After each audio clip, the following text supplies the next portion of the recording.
The state government yesterday held a review meeting on the preparation for Meghalaya Games. The next review meeting has been scheduled for December 8 in Tura. Talking to reporters after the meeting, there are many things to be prepared, including the location of the venues where the games will take place.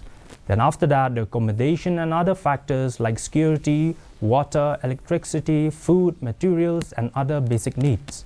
The next edition of the Meghalaya Games will be held in Tura, followed by July in 2024.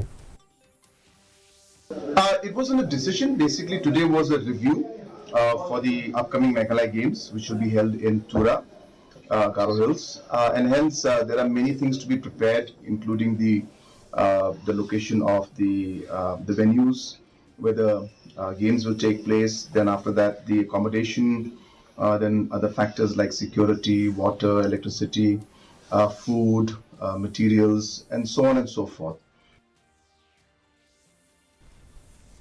And for now, the weather report.